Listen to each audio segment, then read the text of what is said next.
Bismillahirrahmanirrahim. Assalamualaikum warahmatullahi wabarakatuh.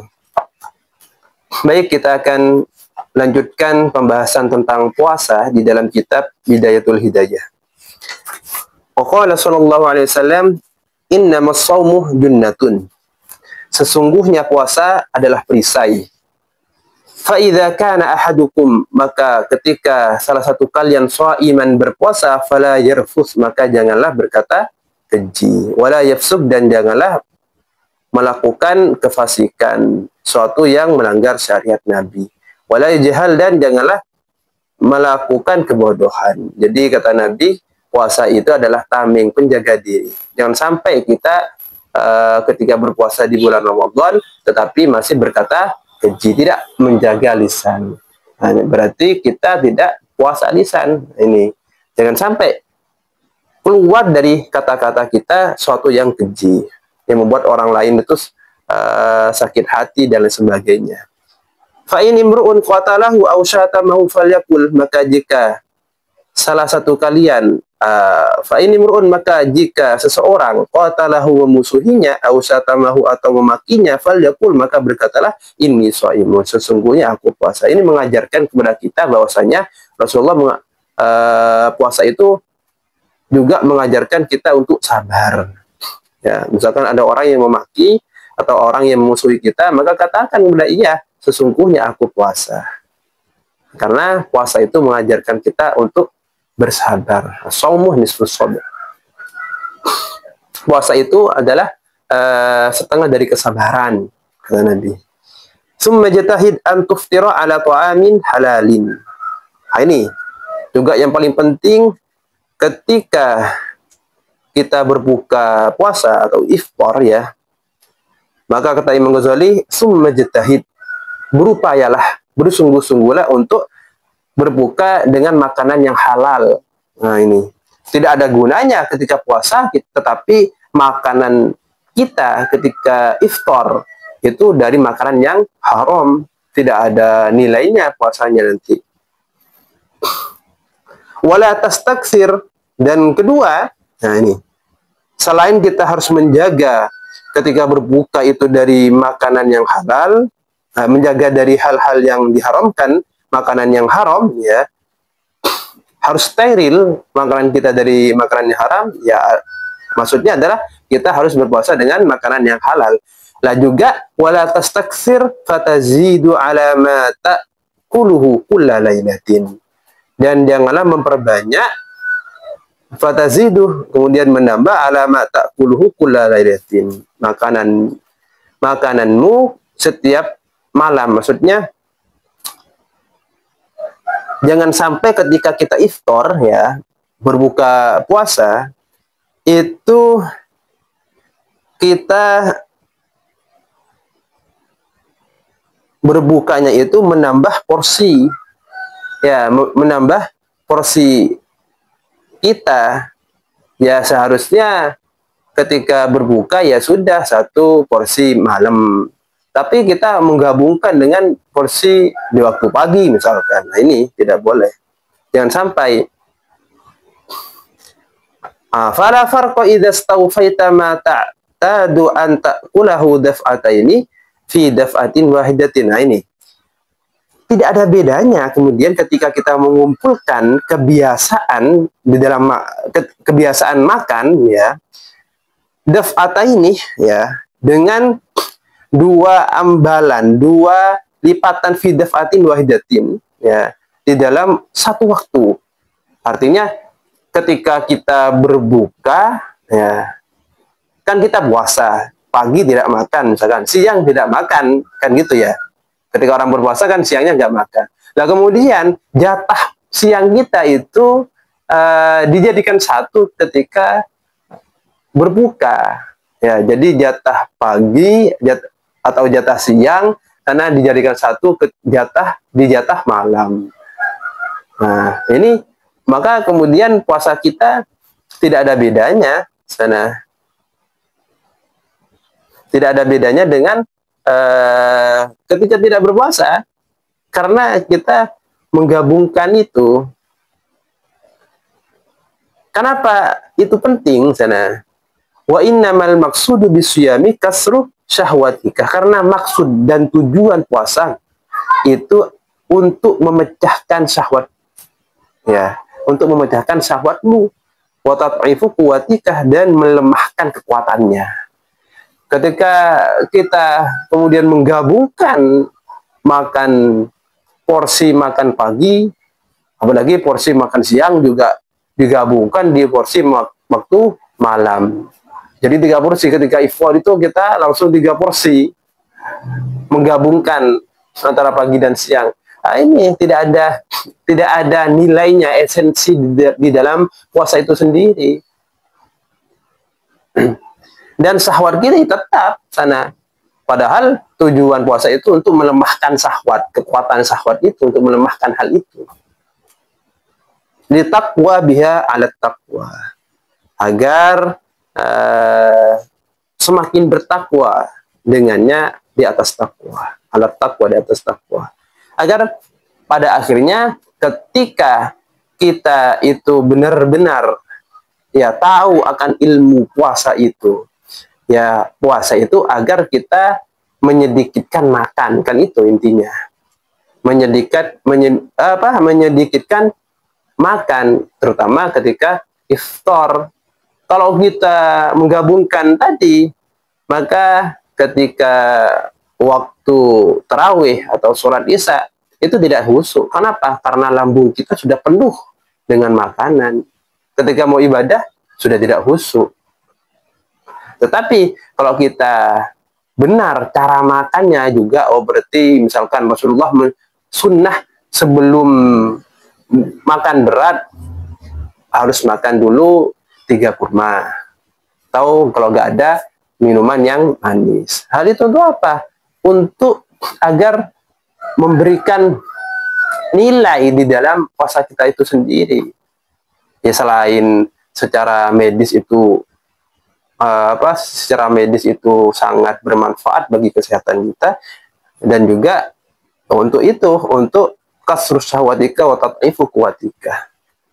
Baru setelah itu kita makan berat, tapi jangan sampai kekenyangan, atau sampai, kata Imam Ghazali, menjadikan 1 porsi makan pagi dan siang di waktu berbuka. Fa idza akalta 'ashiyatan ma tadarakta bihi ma fataka dhahwatan fala faidata fi shaumika. Maka ketika kamu itu makan di waktu suruk, di waktu ba'da maghrib maksudnya itu ya, ketika iftar, kemudian menyusul suatu yang terlewat di waktu pagi, maka fala faidata fi shaumika. Nah ini tidak ada faidahnya puasamu. Wa qad saqulat 'alaika ma'idatuka, dan sungguh penuh 'alaika atasmu ma'idatuka, perutmu, lambungnya penuh. Untuk ibadah sulit, untuk sholat sulit, untuk zikir, untuk khusyuk nggak bisa, merasa tenang itu ketika sholat dan zikir setelah iftar karena sudah penuh, itu sulit.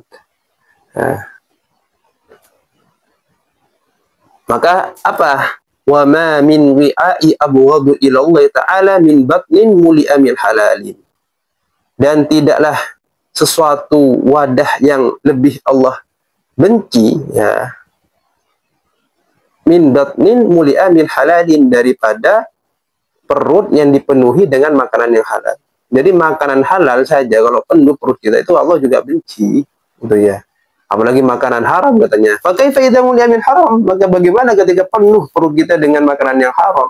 Maka lebih benci pastinya Allah Ta'ala. Makanan halal saja itu harus disedikitkan. Kata Nabi, makanlah sebelum berhentilah sebelum kenyang. Ya, berhentilah sebelum kenyang.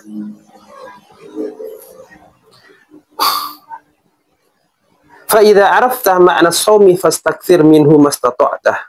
Maka ketika kalian itu sudah tahu akan makna puasa, akan hakikat puasa itu sendiri, maka berbanyaklah puasa. Selain bulan Ramadan, nantinya kita harus memperbanyak juga, karena bulan Ramadan ini latihan untuk kita agar terbiasa berpuasa. Di bulan-bulan yang lain juga kita harus memperbanyak puasa. Kenapa? Karena selain manfaat ukhrawi dan juga manfaat secara kesehatan, tubuh itu sangat banyak penelitian yang menunjukkan akan hal ini. Kesehatan mental, selain itu kesehatan lambung, kesehatan jantung, dan lain sebagainya. Kita bisa cari jurnal-jurnal ilmiah yang berkaitan dengan hal ini banyak. Nah, bahwasanya puasa itu mempunyai nilai kemanfaatan secara medis, secara sains, secara medis banyak. Nah, makanya orang yang senantiasa berpuasa dan puasanya benar ya, dengan catatan puasanya benar. Puasanya benar itu ya ketika berbuka salah satunya itu tidak memperbanyak tidak menggabungkan antara porsi waktu pagi dengan waktu malam. Nah, cara makannya terlebih dahulu, makan kurma terlebih dahulu dan seterusnya. Begitu. Fa'innahu asasul ibadati wa miftahul qurbati. Nah, karena sesungguhnya puasa asasul ibadati adalah pokok di dalam ibadah, wa miftahul qurbati, dan kunci di dalam mendekatkan kepada Allah Ta'ala ini. Jadi puasa itu pokoknya ibadah, ya, pokoknya ibadah, pokoknya agama, puasa itu. Dan juga kunci untuk kita senantiasa dekat kepada Allah Subhanahu wa Ta'ala. Nah, kalau kita ingin dekat kepada Allah Ta'ala, coba perbanyak puasa. Banyak fadilah-fadilah tentang puasa itu. Fadilah ukhrawi. Kalau fadilah secara medis atau duniawi, misalkan salah satunya sumu tasihuh, kan gitu ya. Berpuasalah kalian tasihuh, maka kalian akan sehat, kata Nabi. Dan banyak jurnal penelitian tentang hal ini. Benar bahwasanya orang yang senantiasa berpuasa itu sehat. Nah, secara spiritual sehat, secara fisik juga sehat. Qala Rasulullah SAW, ini salah satu daripada fadilah puasa itu. Qala Allah Ta'ala, kullu hasanatin bi'ashri amsalha ila 700 bi'fin illa as-sawma fa innahu li wa ana ajzi bih. Kata Allah Ta'ala dalam hadis, kata Rasulullah dalam hadis qudsinya, Allah Ta'ala berkata, setiap kebaikan itu akan dilipat gandakan menjadi 10 ya, sampai 700 lipatan kecuali puasa. Kenapa? Karena puasa itu untukku dan aku yang akan memberikan ganjaran kepadanya. Ya. Khusus Allah sendiri yang akan memberikan ganjaran. Karena ini puasa juga amalan-amalan sir, amalan-amalan tersembunyi. Orang itu akan diberikan tingkatan di dalam pahalanya, di dalam pahala puasanya itu salah satunya karena niatnya, karena tujuan di dalam puasanya itu sesuai dengan kadar niatnya itu. Wa qala sallallahu alaihi wasallam, "Walladzi nafsi biyadihi la khalufu famis shaimi atyabu 'indallahi min rihil miski." Yaqulu Allah Ta'ala azza wa jalla, "Innama yadharu syahwatahu wa ta'amahu wa syarabahu min ajli fas-shawmu li wa ana ajzi bih." Ini kata Nabi, demi Allah yang jiwaku berada di tangannya, sesungguhnya puasanya mulutnya orang yang berpuasa itu lebih harum di sisi Allah daripada baunya minyak kasturi. Jadi harum ya. Walaupun ketika kita ngobrol sesama teman itu bau sana, padahal nanti itu akan menjadi harum di sisi Allah Ta'ala. Dan kenapa Allah Ta'ala juga berkata, hambaku rela, katanya, meninggalkan syahwatnya, makannya, minumnya demiku, maka aku sendiri akan mengganjarnya. Bahkan di surga itu, kata Nabi, ada banyak pintu, lil jannati babun yuqalu lahu ar-rayyan. Dan salah satu pintunya itu namanya adalah pintu ar-rayyan, la yadkhulu illa shaimun. Tidak dimasuki pintu ar-rayyan itu kecuali orang-orang yang berpuasa. Insyaallah, semoga kita digolongkan oleh Allah SWT sebagai orang-orang as-shaimun, orang-orang yang senantiasa ahli puasa. Puasa yang benar, yang diterima oleh Allah SWT. Semoga bulan Ramadan ini kita diterima puasa kita, dan puasa kita benar-benar menjadi puasa yang mengantarkan kita kepada tujuan puasa itu sendiri, yaitu adalah la'allakum tattaqun, agar kita semakin menjadi orang-orang yang bertakwa kepada Allah SWT.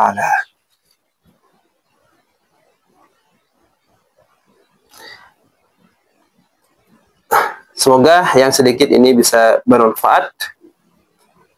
Assalamualaikum warahmatullahi wabarakatuh.